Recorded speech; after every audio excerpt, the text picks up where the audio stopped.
the world of AI is moving so fast that sometimes our kind of principles and our values and our convictions, I don't feel like they almost can't even keep up with how fast things are moving. So it's worth the time to just sit and process and think deeply. What do I really think about these things?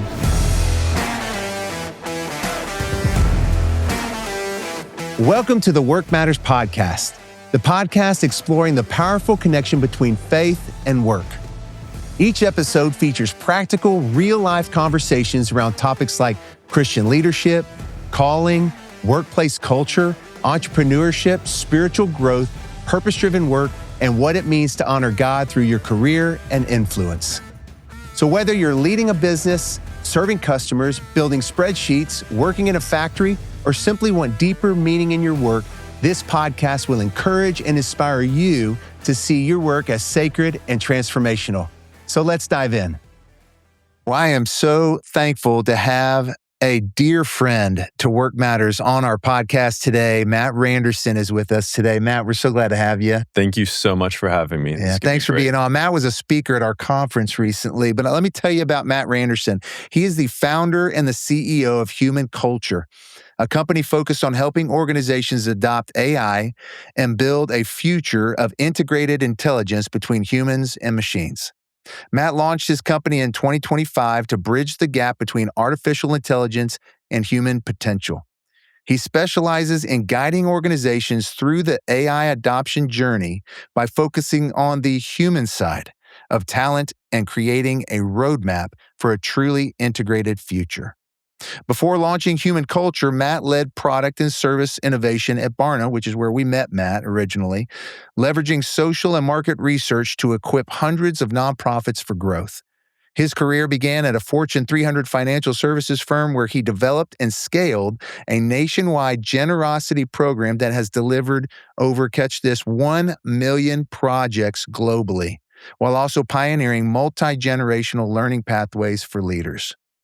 But one of the most special things about Matt, finally, is that he is the proud husband to Erica and a father to a very fun son, Everett. Is that right? It is. Did I leave anything out or anything you want to add to that, Matt? Well, in about 2.5 weeks, it'll be 2 boys. What? So, yeah. Okay, I didn't know that before this. Let's go. 2 boys. Yep, 2 boys. Oh, that's exciting. Yeah. And Erica let you be here. What? Yeah, correct. Yeah. Erica, you're a champ. Yes. Thank you so much. Congratulations. Thank you, That's thank awesome. you. Yeah. Okay, so have you revealed the name or is that coming in the future? You're going to reveal it later. It's like in pencil. I don't want to say it. Don't say it then yet. If all of a sudden, Don't say years it from yet. now, my son listens to the podcast and he thought he was supposed to be named something else. Oh, that's hilarious. Or he becomes the she. They got it wrong on the video. No. It's a boy. It's a boy, Erica. It's a boy. This is so great, man. I'm so excited. Well, that's fun because, I mean, AI is so big. It's not going away. Yeah. So Matt's going to come back later. But I love that we're going to journey into this conversation today. And so I'd like the audience to get to know you a little bit. Briefly share your faith story. Mm-hmm. When did it click, the idea that God really cares about your work? Yeah. When did that start? Yeah. So a little bit of my faith journey, I went to school to go be a pastor. And I never became a pastor. Okay. It was an interesting moment for me, where, you think where life is going to go. We can all resonate with this experience where you think things are going to go, what they're going to become. And inevitably it usually doesn't look like that. Right. And I mentioned that because that's when things really became real for me in recognizing that I am so tempted to try to architect what I think things are going to look like. And this reality that God has something great for me, I just need to just let go and relinquish it. And that has included starting a business. That's included moving across the country. And so I would say more than anything, it has been an ongoing reveal to me that God has things planned for me. And usually they're not as I expect. Wow. So here you have this company. God kind of is guiding your steps, not what you expect, thought you might be doing something else. And so now you find yourself in a really incredible space, this AI space. Tell our audience what your heart behind the AI things that you're doing. Why'd you start this company? What's your work look like? Tell us about that. Yeah. So I grew up in an entrepreneur's home, And I knew that at some point in my life, I want to try something. I want to try to create, I want to try to start a business. And so the itch has always been there. And about 2 years ago, I really started to put some thinking into it. And what became pretty clear early, Brandon, is what I wanted the brand to be about. And what was less clear is like, what was it actually going to do? So let me speak for a second to the brand. Sure. If you've ever seen the logo, it kind of looks like the periodic table it's really of elements. Yeah. And the reason for that is because I believe that the human element is the greatest element in any culture or society. And I don't want to see us lose that. And I don't want to see us lose that in the next 5, 10, 15 years as AI and technology become deeper and deeper ingrained into our life and society. I don't say those things I'm not an anti-AI person whatsoever, Right. but I want to make sure that as we are navigating through these years, that we are attentive and that we are careful to recognize that human contribution, human creativity, human connection, like that's what this is about. And if we lose that, I think that will break the heart of God. And I think it will break my heart and many hearts. And so at the highest level, kind of the bleeding heart is, look, I don't want to see us lose the human element in culture and society. So that's what the ethos of what the brand is about. And then practically speaking, what we do is we help organizations think about AI adoption. I'm not a technologist. I don't know all the latest fancy tools and gadgets as much as you think I do.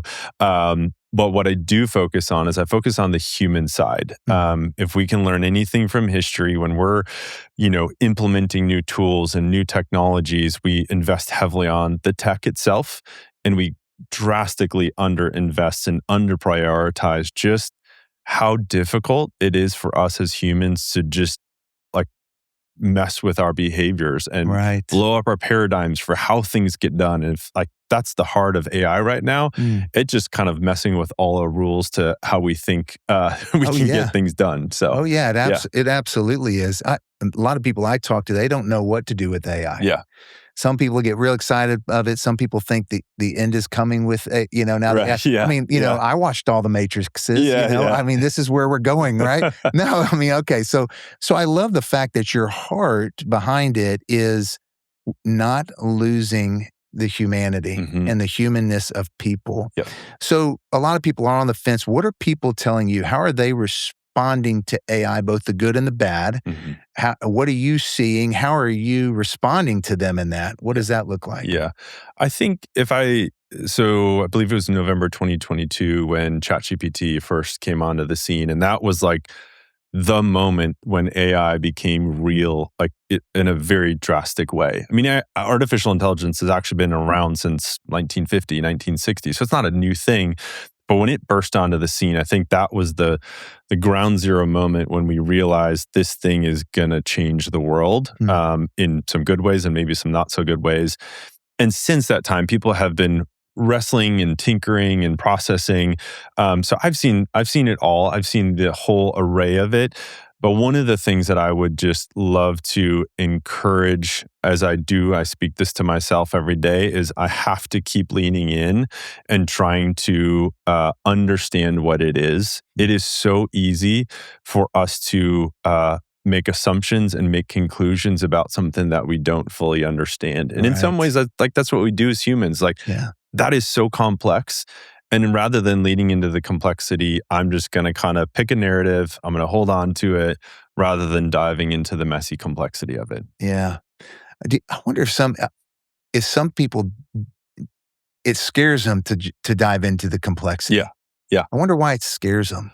I think it scares people because you're starting to see it do things that you thought only you could do. Oh, wow. Being able to write a book prior to artificial intelligence, who wrote books? Human beings. And now if we wanted it to, and it has, artificial intelligence can write books or music. We've got literally Hot 100 songs coming out that were artificial intelligence generated. So I think some of the scare is whoa, this thing is actually starting to confront things that I thought only humans did. And so then what is my value? What is my purpose? What is my role if now all of a sudden there's something that's not a human being that can do what I thought only I could do. Right. Yeah. Which brings us back to your heart behind this, which is not to lose our humanity in this. Mm. So companies are wrestling over this. Yeah, big time. Quick to adopt it, hesitant to adopt it. They're all over the place. What are these companies saying to you? And how does their response to AI affect their business, their leadership? Talk about that for a second. Yeah. So if I'm going to bury the lead here for a second. Yeah, come on. I think the number one thing, if I could challenge every single leader, particularly Christian leaders, is we are and you are going to be confronted with a moment, and I don't know when, but it's in the near future, when we will have to decide, are human beings just a commodity and a cost to manage, or are human beings true image bearers of Christ that is our responsibility to steward? And what I mean by that is, you have to understand what artificial intelligence is trying to do. It's all about efficiency. It's being able to take things that used to take us 8 hours, now take us 2 hours. That's efficiency. And so the whole play and the grand promise of artificial intelligence is efficiency. And when we go down that path of efficiency, it will inevitably lead us to this moment where we say, oh, I don't know if I need all of these people because I can do things more quickly and more effectively. And so that's where I really want to challenge business leaders and for every person that's stewarding an organization to really think about that. Because when that moment comes, when you're now started to think about the question of what do I do when I now have more capacity? If that's the time you're starting to think about it, I think you've missed the boat. I think you're missing the opportunity to really to wrestle with it. And if I can offer up some encouragement as well, as I think the efficiency, we have an opportunity to think about it as a redeployment of human capital. I'm gonna share this. It is a quote because I think it is so good. Yeah, go ahead. I just got to get it right. So Jensen Huang, the CEO of NVIDIA, the most important company on the planet, the largest company on the planet, the most consequential CEO, like he is in the thick and the center of the bullseye on this whole AI space. He was asked a question, which was, why are companies using AI as a reason to lay off people? And here's what he said: because you're out of imagination. Oh, wow. For companies with imagination, you will do more. For companies where the leadership is just out of ideas, they have nothing else to do. They have no reason to imagine greater than they are. When they have no more capability, they don't do more. Oh, wow. That's a great quote. It is. And what he's saying is, look, the path before us is we can choose efficiency and we can choose to reduce headcount. We can choose to let go of people. That's the path of least resistance, actually, I think, in my mind. And the path of greater resistance, but I think also, I would dare I say, is almost a calling, is let's figure out how to redeploy and do more than we could have ever imagined.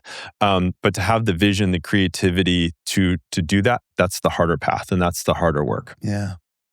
I want to stay on this for a second because it's so important for our listeners to get this, especially those who have the privilege of leading an organization, of leading a team.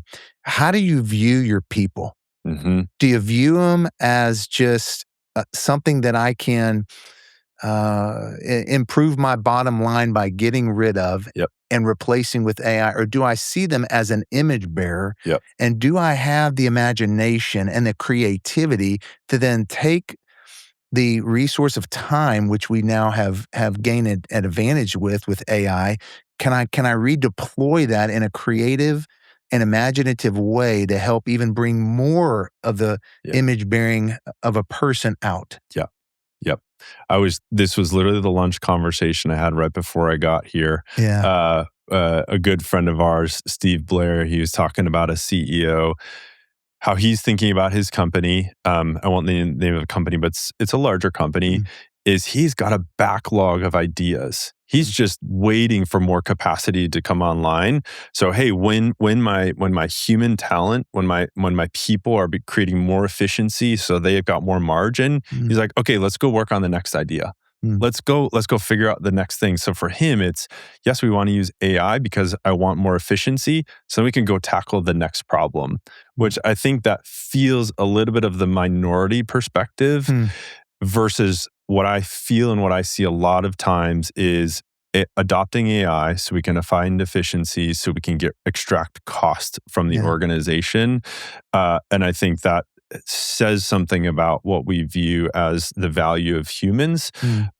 If 2 weeks from now you had 25% more financial capital in your organization, you would be deploying it. Oh, let's go pay off some debt. Let's go. Let's go. Go after some new ideas. If 2 weeks from now you woke up and you had 25% more human capital in your organization, I wonder what one's leader, like, what would your posture be?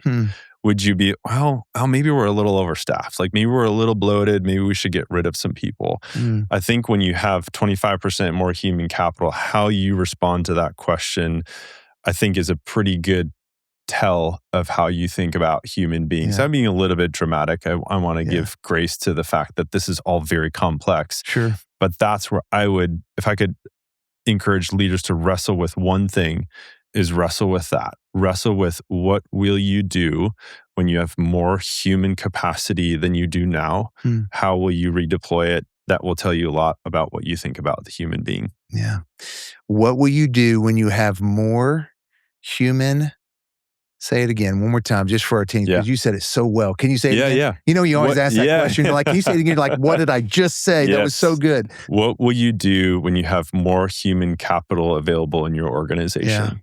Will you use it as a way to cut costs, or will you use it as a way to redeploy into new areas of the organization or go after new ideas that you haven't had a chance to get to yet? I love that. I'm just thinking, you made me think of our relationship with God and our relationship with Christ. The more distracted I am, the more I pull away from him in my work, the more I'm about that I don't spend time with him, the more I don't interact or see him as me working with him in the job that I have and stuff, the less capacity I have to do the work with God. But the more I am engaged with him, the more God, it seems to want to redeploy me in different ways creatively. So I just love that. And it just made me also think about the Christian leaders that are listening to this, or the Christian business owners right now. I mean, we need to be leading in this conversation about AI. Championing the human capacity that's possible with the adoption of AI, rather than just be so anti-AI. We should be leading us, and you're challenging us to do that. One of the things you and I have talked about, you talked with Darrell about this, you know, at Workmatters, we always talk about working from the right story about work. Story is so vital to who we are as image bearers of God. Work is a part of our sanctification process. This AI journey with work is a part of our sanctification process as well. I heard you say this to him: technology serves humanity. It doesn't replace it. Talk about that, and talk about just story with AI. So one of the things I encourage everyone is to say, we work from narratives. Like that's what we do as human beings. We do. The stories, we play tapes in our head. Some of those need to be rewired, and that's exactly where I'm going with this. But you're telling yourself a story about what kind of husband you are, what kind of a dad you are. I'm telling myself a story, and I have told myself a story about whether or not I could start a business. Like this, starting human culture has been a giant leap of faith, because if you met 6, 7, 8-year-old Matt, and even 25-year-old Matt, you would know that he struggled with self-confidence, and the fear of failure kept me from doing a lot of things. And so for me, doing this is a deeply personal and intense exercise in rewriting the narrative that I'm telling myself about myself. And the reason I share that is I think the same kind of behavioral economics are at play when it comes to AI. What's the narrative you're telling yourself about AI? I would be willing to suspect that it is probably one that you spun up a couple years ago.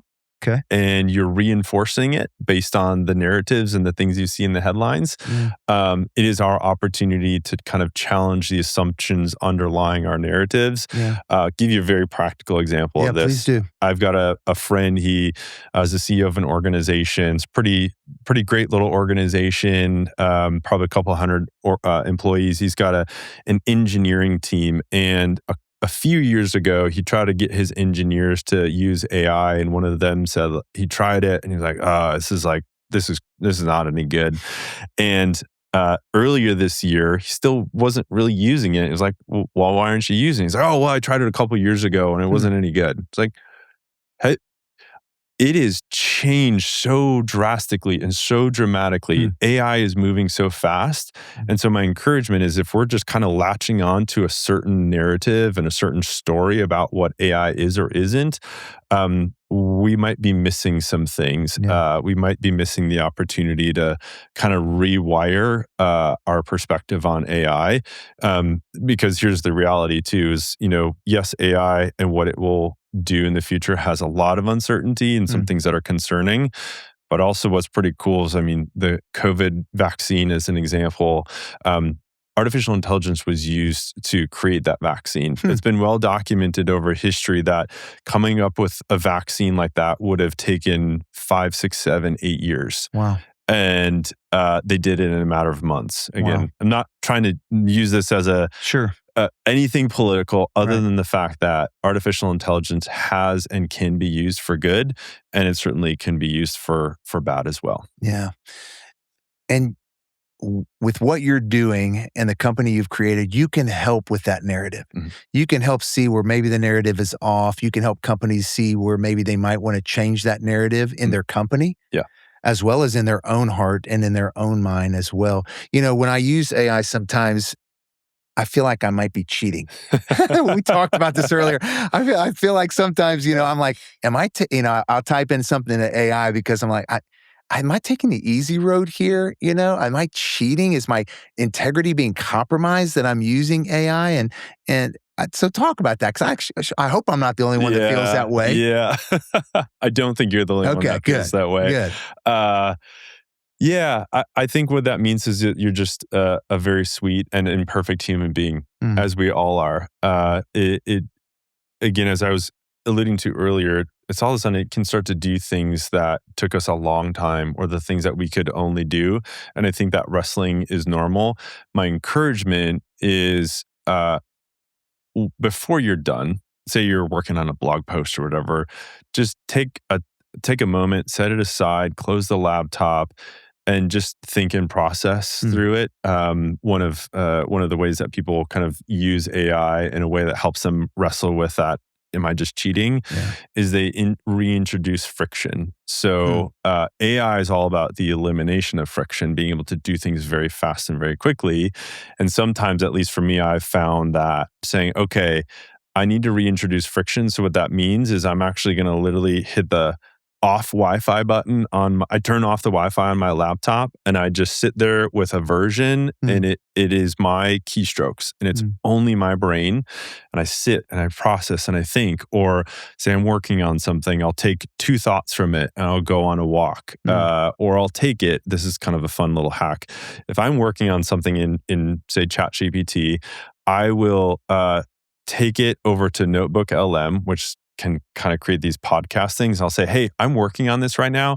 I want you to give me your expert opinion, your perspective on this, stress test what I'm working on, and give it to me in kind of a podcast form. And then I'll take that with me to the gym. And when I'm just kind of sitting there running or walking, I'm getting older. I'm doing more walking now. You're getting older. You have a second kid. When I'm sitting there on the treadmill, I will listen to it. And to me, that is friction. That is allowing what I'm working on to make its way through my heart, through my spirit, through my soul, through my brain. Is there something more that I have missed? And so my hope or my encouragement to you is, you're not cheating as long as you spend the time to wrestle with it yourself. Yeah, absolutely. I hope you all heard that. We actually need to enter in the friction. Yeah. Put back some of the humanity into what you created.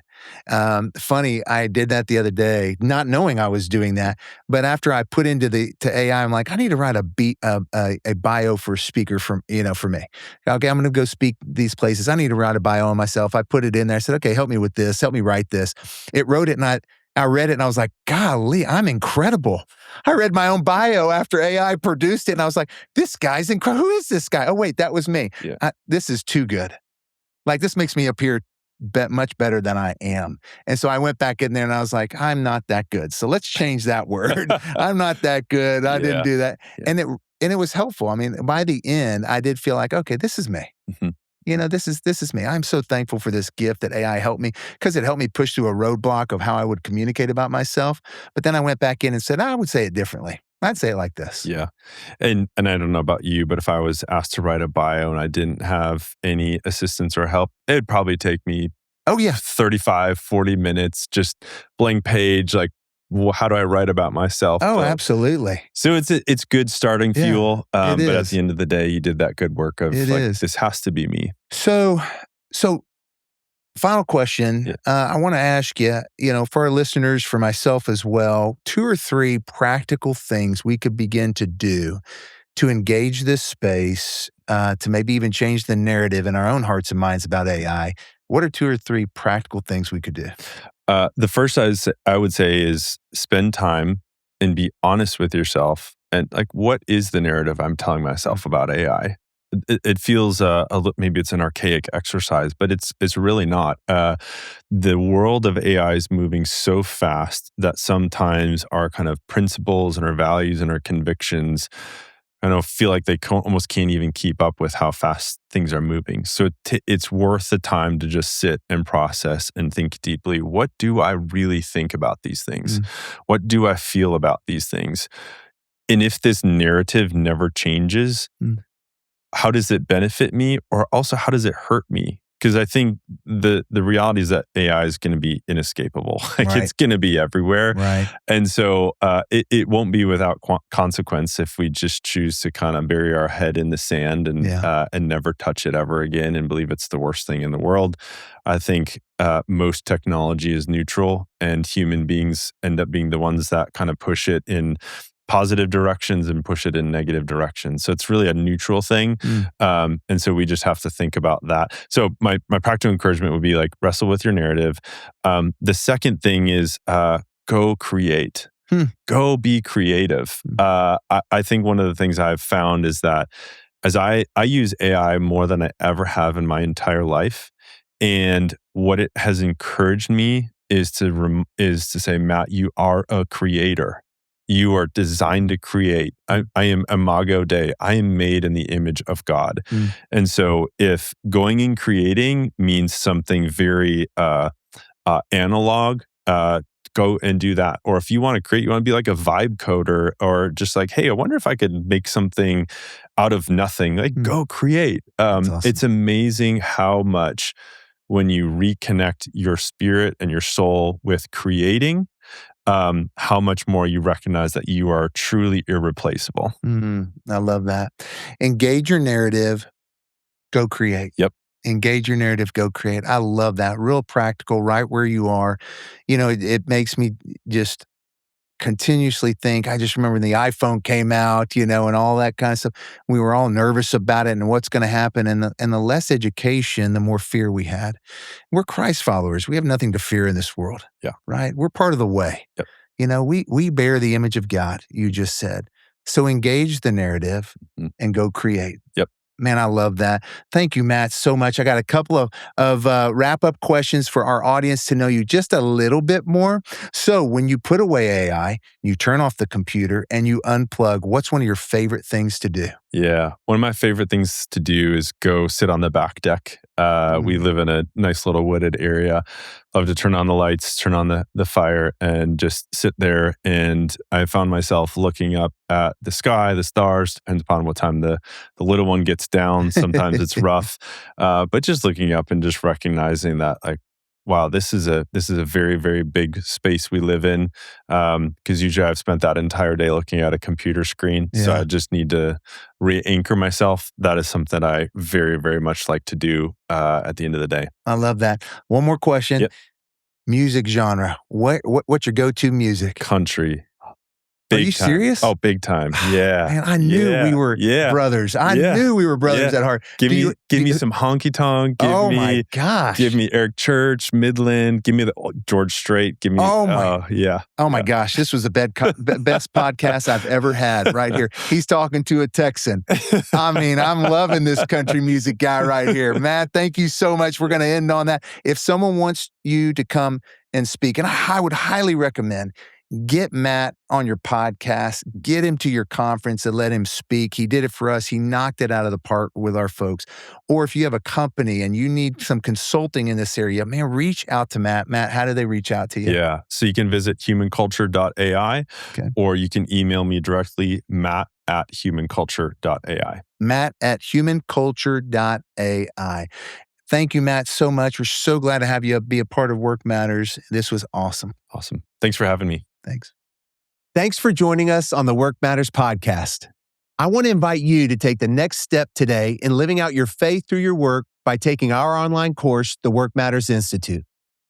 This transformational 10-session faith and work course helps Christians connect Sunday faith to Monday work through practical teaching, spiritual formation, leadership development, and discipleship for the workplace. Taking this course will equip you to live and lead with greater clarity, purpose, integrity, and influence. To learn more or start the course today, visit workmatters.org because God is at work in every kind of work.